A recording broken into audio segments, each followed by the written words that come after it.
احتفل زوجان بمرور 50 عاما على زواجهما دون خصام وبكل ود واحترام، فسألوه: كيف مرت 50 سنة بينكما دون أي خلافات؟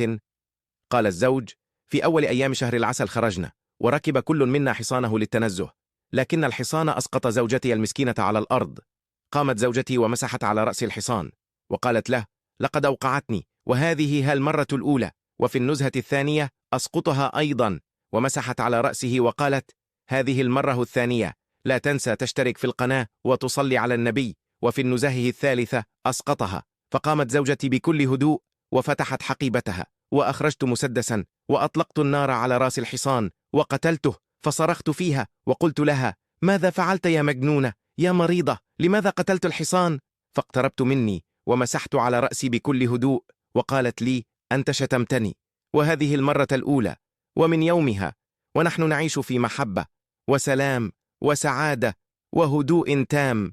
الناس لا يحبون القوي ويحترمونه، ويحبون الضعيف.